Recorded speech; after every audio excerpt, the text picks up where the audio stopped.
আশুরার রোজা রাখার নিয়ম কারবালার ঘটনার পর থেকে চালু হয়েছে, অনেক আগের থেকে, অনেক আগের। আগের ঘটনাগুলি যেহেতু আলোচনা হয় না, সাধারণ মুসলমান শুনে না, জানে না, বুঝে না, এই জন্য বর্তমান সমাজের বেশিরভাগ মুসলমানে মনে করে এই তারিখে ইমাম হুসাইন শহীদ হয়েছিলেন, এই জন্য রোজা রাখে। এই ধারণা ঠিক নয়। ইমাম হুসাইন শহীদ হয়েছিলেন এই জন্য আপনি আশুরার তারিখে রোজা রাখেন, তাহলে মোহাম্মদ রাসূলুল্লাহ এই তারিখে কেন রোজা রাখতেন? আমি কি বিষয়টা আপনাদেরকে বুঝাইতে পারলাম? বলেন, আপনাদের নবী আশুরার রোজা রাখতেন কিনা? ইমাম হুসাইন শহীদ হয়েছিলেন এই কারণে না মুসা নবী রক্ষা পাইছিলেন সেই কারণে? তাহলে আশুরার রোজার উপলক্ষ কারবালা না আগের ঘটনা? আগের ঘটনা। একটা দুইটা ঘটনা, অনেকগুলি ঘটনা। আজকে শুধু একটা ঘটনা আপনাদেরকে শোনাইলাম। আশুরার তারিখে অতীতে বহু ঘটনা ঘটছে, প্রত্যেকটা ঘটনাই মুসলমানদের জন্য আনন্দের ঘটনা। এর শুকরিয়া আদায় করার জন্য রাসূল নিজেও আশুরার রোজা রাখছেন, মুসলমানদেরকে উম্মতদেরকেও আশুরার রোজা রাখার কথা। কিন্তু রাসূল দুনিয়ার থেকে বিদায় হওয়ার ৫১ বছর পর একটা দুঃখের ঘটনা ঘটছে। এই দুঃখের ঘটনা হইল ইমাম হুসাইন রাদিয়াল্লাহু তাআলা আনহু কারবালার ময়দানে ইয়াজিদের বাহিনীর হাতে শহীদ হয়েছে।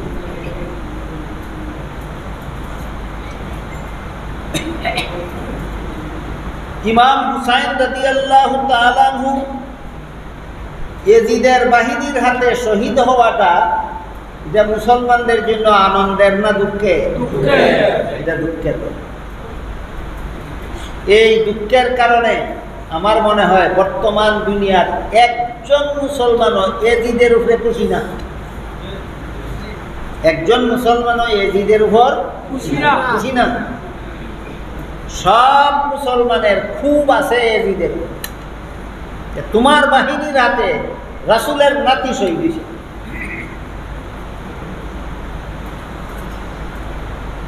এখানে এসে প্রশ্ন জাগে যে তাহলে ইমাম হুসাইন যে শহীদ হইলেন এই উপলক্ষে আমরা কি করব?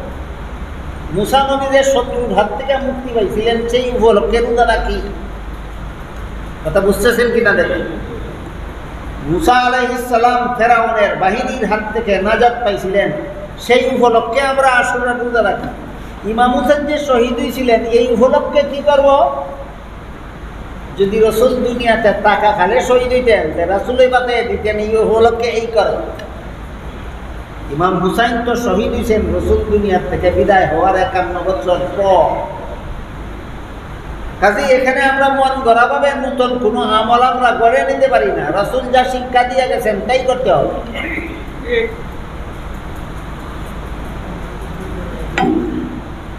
ইমাম হুসাইন রাদিয়াল্লাহু আনহুর শাহাদাত উপলক্ষে আমাদের করার কি আছে? এই প্রশ্নের সমাধান রাসূল দুনিয়াতে থাকাকালে এইরকম একটা দুঃখের ঘটনা ঘটেছিল। ওই ঘটনার মধ্যে আল্লাহ কোরআনের আয়াত নাযিল করে মুসলমানদের শিক্ষা দিয়েছেন যে এই ব্যাপারে তোমাদের করার কি আছে। কারবালার ঘটনা না, এটা উহুদের যুদ্ধের ঘটনা। কারবালার ঘটনা ঘটছে রাসূল দুনিয়ার থেকে বিদায় হওয়ার পরে, আর উহুদের যুদ্ধের ঘটনা ঘটছিল রাসূল দুনিয়াতে থাকাকালে। উহুদের ঘটনা ঘটছিল রাসূল দুনিয়াতে থাকাকালে। উহুদের যুদ্ধের ঘটনার একটা অংশ আপনাদের শুনুন। উহুদ একটা পাহাড়ের নাম। পাহাড়টা ধনুকের মতো বাঁকা, এরকম। দেনু দেখছেন নি? দেনু সুজানা বেগা, ধনুর মতো বাঁকা এইরকম আকৃতির উহুদের পাহাড়। 3 দিক থেকে পাহাড়ে বেষ্টন করা, একদিক থেকে খোলা। রাসূল করিম সাল্লাল্লাহু আলাইহি ওয়াসাল্লাম সাহাবায়ে কেরামদেরকে নিয়ে এই উহুদের পাহাড়ের বেষ্টনীতে পাহাড়কে পিছনে রেখে সামন দিক থেকে শত্রুর মোকাবেলা করার জন্য প্রস্তুতি।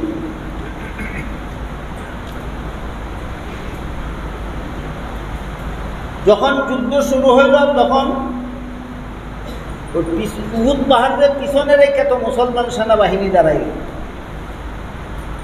দুই পাহাড়ের মধ্য দিয়ে যদি সামান্য ফাঁক থাকে, যে ফাঁকি দিয়া পাহাড়ের এই পাশ থেকে ওই পাশে আসা যাওয়া করা যায়, পাহাড়ের ভিতরে এই সামান্য ফাঁক তাকে ভূগোলের ভাষায় বলে গিরিপথ। কি পথ? গিরিপথ। উহুদ পাহাড়ের মধ্যে একটা গিরিপথ ছিল। এটার পিছনে রেখে যখন রসুল সামনে শত্রুর মোকাবেলার জন্য সেনাবাহিনী নিয়ে দাঁড়াইলেন, রসুল প্রথমেই ভাবছিলেন যে শত্রু বাহিনী যদি আমরা সামনে থেকে পলায়, শত্রুরা তো মুসলমানের সাথে যুদ্ধ করে পারছে না, করলো পলাইবে, এটা জানা কথা।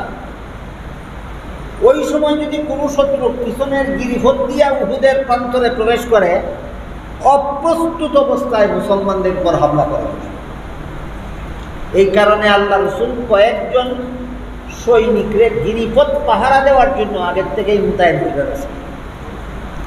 বলে রাখছিলেন যে যুদ্ধ যতক্ষণ পর্যন্ত চলবে ততক্ষণ পর্যন্ত যুদ্ধের মাঠে তোমাদের কোনো কাজ নাই, পিছন থেকে শত্রু আসে কিনা ওইটা পাহারা দেওয়া তোমাদের কাজ। গিরিপথ পাহারা দেওয়ার জন্য একদল সৈনিকরে আল্লাহ নিযুক্ত করবে, রসুল নিযুক্ত করবে।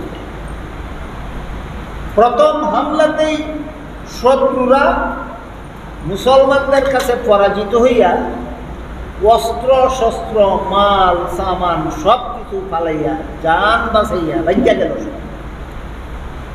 উহুদের মাঠ থেকে শত্রু বাহিনী যখন পলায়ন করে গেল, এদের ফেলে যাওয়া জিনিসপত্র সেনাবাহিনী সংগ্রহ করতে লাগে। গিরিপথের পাহারাদার সৈনিকরা মনে করলেন যুদ্ধ শেষ। রসুল বলছিলেন যুদ্ধ যতক্ষণ শেষ না হবে ততক্ষণ তোমাদের পাহারা দেওয়া ছাড়া কোনো দায়িত্ব নেই। শত্রুরা যখন মাঠের মধ্যে নিজের অস্ত্র ফালাইয়া ভাগলো, তখন কি বোঝা গেল যুদ্ধ চালু আছে না যুদ্ধ শেষ। ওই পাহারাদার সাহাবাগণ মনে করলেন যুদ্ধ শেষ, আমরা আর পাহারাদারির দায়িত্ব নেই। কিন্তু তখনও কিন্তু যুদ্ধ শেষ হয়েছিল না, তারা এখানে বুঝতে ভুল করছে। তারা জান্না শুনে রসুলের হুকুম লঙ্ঘন করছেন না বুঝতে ভুল করছেন? বুঝতে ভুল। ওই তারাও পাহারাদারি সাইডে দিয়ে গিয়া মাঠের ভিতরে শত্রুদের ফেলে যাওয়া জিনিসপত্র সংগ্রহ করতে লাগে। এই সুযোগে শত্রুরা ওই গিরিপথিদের পিছন দিক দিয়ে ঢুকিয়া অতর্কিতভাবে হামলা করিয়া বহু মুসলমানদেরকে শহীদ করে। এই অবস্থায় উহুদের ময়দানে আল্লাহর রাসূল সাল্লাল্লাহু আলাইহি ওয়াসাল্লামের দান মুবারক শহীদ। রসুলের শরীরে অনেকগুলি জখম। এক সময় রসুল শত্রুদের এতগুলি আঘাতের কারণে বেহুশ হয়ে পড়ে গেলেন। সাহাবায়ে কেরাম রসুলকে পাহাড়ের ভিতরে এমন গোপন জায়গায় নিয়ে গেলেন যেখানে শত্রুরা খবরও না পায় আর হামলাও করতে না। রসুলকে যখন সাহাবায়ে কেরাম নিরাপদ জায়গায় নিয়ে গেলেন পাহাড়ের ভিতরে জঙ্গলে, তখন মাঠে রসুল নাই। অনেক সাহাবা শহীদ হইয়া গেছেন। শত্রুরা হামলা করতেছে আর মুসলমানদের উপর হামলা চালাইতেছে, আর রসুল মাঠের মধ্যে নাই। এমত অবস্থায় একদল মুনাফিক মুসলমানদের সাথে যুদ্ধে যাইত রসুলের সাথেই। এই মুনাফিকরা যখন দেখলো মুসলমানরা মার খাইতেছে, রসুল মাঠে নাই, তখন মুনাফিকরা মাঠের মধ্যে প্রচার করে দিল রসুল মারা গেছে। সত্য কথা প্রচার করলো না মিথ্যা কথা? মুনাফিকরা যখন মাঠে প্রচার করে দিল রসুল মারা গেছেন, আর সরল মুসলমানরাও দেখতেছে রসুল মাঠে নাই, তারাও মনে করছেন রসুল মারা গেছেন, নাহলে মাঠে নাই কেন। তখন সরল মুসলমানেরা যুদ্ধ বিরতি দিয়া যার যার বাড়িতে যাওয়ার জন্য প্রস্তুতি নিতে লাগলেন। বলতে লাগলেন রসুল মারা গেলে আর কার জন্য যুদ্ধ করব? যুদ্ধ বন্ধ করো, যার যার জান বাঁচাইয়া বাড়িতে যাও। এই অবস্থায় আল্লাহ পাক রব্বুল আলামিন কোরআনের আয়াত নাযিল করে বলেন, ওয়ামা মুহাম্মাদুন ইল্লা রাসূলুন ক্বাদ খালাত মিন ক্বাবলিহির রুসুল মুহাম্মদ সাল্লাল্লাহু আলাইহি ওয়াসাল্লাম তো একজন রসুল, উনার আগে তো দুনিয়াতে আরো রসুল আসছিলেন। কেউই কি আছেন দুনিয়াতে? না, কেউই নাই, কেউই নেই। রসুল না থাকলে যদি যুদ্ধ বন্ধ করে দিতে হয়, তাহলে তোমরা আগে ঠিক করো যুদ্ধ করো কেন? যুদ্ধ করতে আসলে কেন? রাসূলকে চিরকাল দুনিয়াতে জিন্দা রাখার জন্য যুদ্ধ করতে আসছো, না রসুলের তরিকা জিন্দা করার জন্য? এটা আগে ঠিক করো।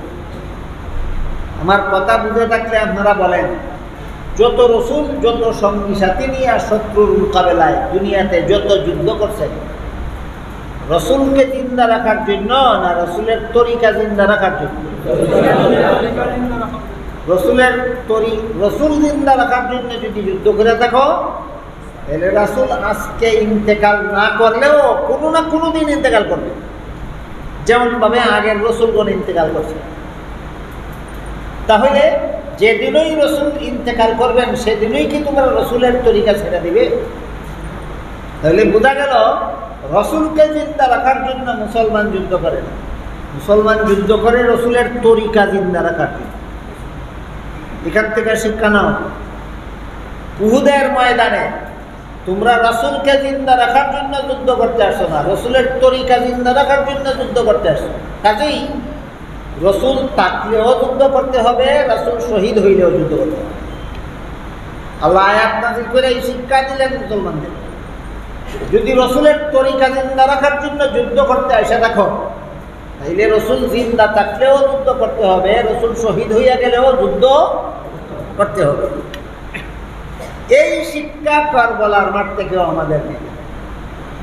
কারবালার ময়দানে ইমাম হুসাইনের পক্ষ হইয়া যারা যারা যুদ্ধ করে শহীদ হয়েছে, এরা কি ইমাম হুসাইনকে জিন্দা রাখার জন্য না ইমাম হুসাইনের মত এবং পথ, ইমাম হুসাইনের তরিকা জিন্দা রাখার জন্য যুদ্ধ করছে? ইমাম হুসাইনের তরিকা জিন্দা রাখার জন্য। ইমাম হুসাইনের তরিকাটা কি ছিল? ইমাম হুসাইনের নিজস্ব কোনো তরিকা ছিল না, রসুলের তরিকাই ছিল ইমাম হুসাইনের তরিকা। ইমাম হুসাইন রসুলের তরিকা জিন্দা রাখার জন্য কারবালায় গেছে। ইমাম হুসাইন রসুলের তরিকা জিন্দা রাখার জন্য জান দিছেন। কাজেই তোমরা যদি সত্যই ইমাম হুসাইনের অনুসারী হয়ে থাকো, তাইলে তোমাদের জান গেলে, মাল গেলে, ইজ্জত গেলে, সব কিছু গেলেও রসুলের তরিকা জিন্দা রাখার জন্য অটল থাকতে হবে। বুঝে থাকলে এবার বলেন, ইমাম হুসাইন নিজে জিন্দা থাকার জন্য কারবালায় গেছিলেন না নবীর তরিকা জিন্দা রাখার জন্য? তরিকা জিন্দা।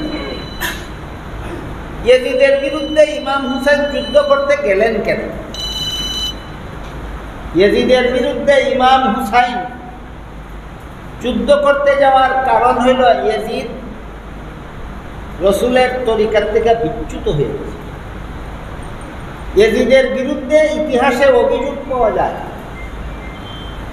ইয়াজিদের বাবা হযরত মুআবিয়া রাদিয়াল্লাহু তাআলা জীবিত থাকতে 5 বেলার নামাজ জামাতের সাথে,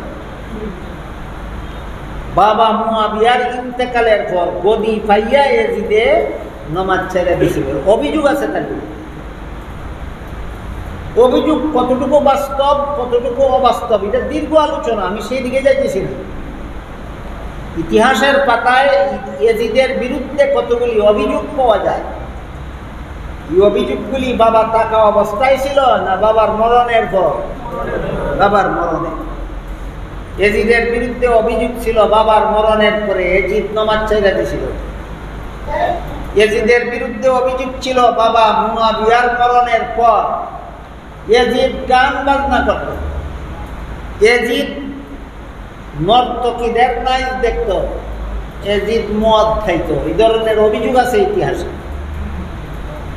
ইয়াজিদ নামাজ ছেড়ে দিয়েছিল। তাহলে নামাজ ছেড়ে দেওয়া নবীর তরিকা না ঠিক মতো নামাজ পড়া নবীর তরিকা? গান বাজনা আর নর্তকী নিয়ে লিপ্ত থাকা নবীর তরিকা না এগুলির থেকে মুক্ত থাকা নবীর তরিকা? ইয়াজিদ নবীর তরিকায় নাই, এই জন্য ইমাম হুসাইন তার বিরুদ্ধে যুদ্ধ করেছে। এই হইল কারবালার যুদ্ধ কেন হইল, তার মূল কারণ ইয়াজিদ নবীর তরিকায় নাই, এই জন্য ইমাম হুসাইন ইয়াজিদের বিরুদ্ধে যুদ্ধ করতে গেলেন। ব্যক্তিগতভাবে ইয়াজিদের সাথে হযরত হুসাইনের কোনো দুশমনী ছিল না, নবীর তরিকার জন্য তিনি যুদ্ধ করতে গেছেন। আমার কথা বুঝে থাকলে বলেন, নমাজ ছাইরা দেওয়া নবীর তরিকা না ঠিক মতো নমাজ পড়া নবীর তরিকা? গান বাজনা করা নবীর তরিকা না না করা নবীর তরিকা? এটা যদি বুঝে থাকেন আর এটার জন্য যদি ইমাম হুসাইন শহীদ দিয়া থাকেন, তাইলে আমাদের বর্তমান সমাজে মুহররম মাস আসলে মুহররমের 10 তারিখটার কি নাম? আশুরা। আমাদের সমাজে আশুরার তারিখে প্রত্যেক বছর যারা তাজিয়া করে, তাজিয়া কি কয় এটা? হাসান হুসেন হাসান হুসেন যে কয় তাজিয়া, জারি কয়, তাই তাজিয়া করে, ইমাম হুসাইনের গুড়া বানায়। এরা বেশিরভাগ নমাজি না বেশিরভাগ বেনমাজি? গান বাজনা মুক্ত না গান বাজনায় লিপ্ত? আগে সাব্যস্ত করো তোমরা কোন দলে।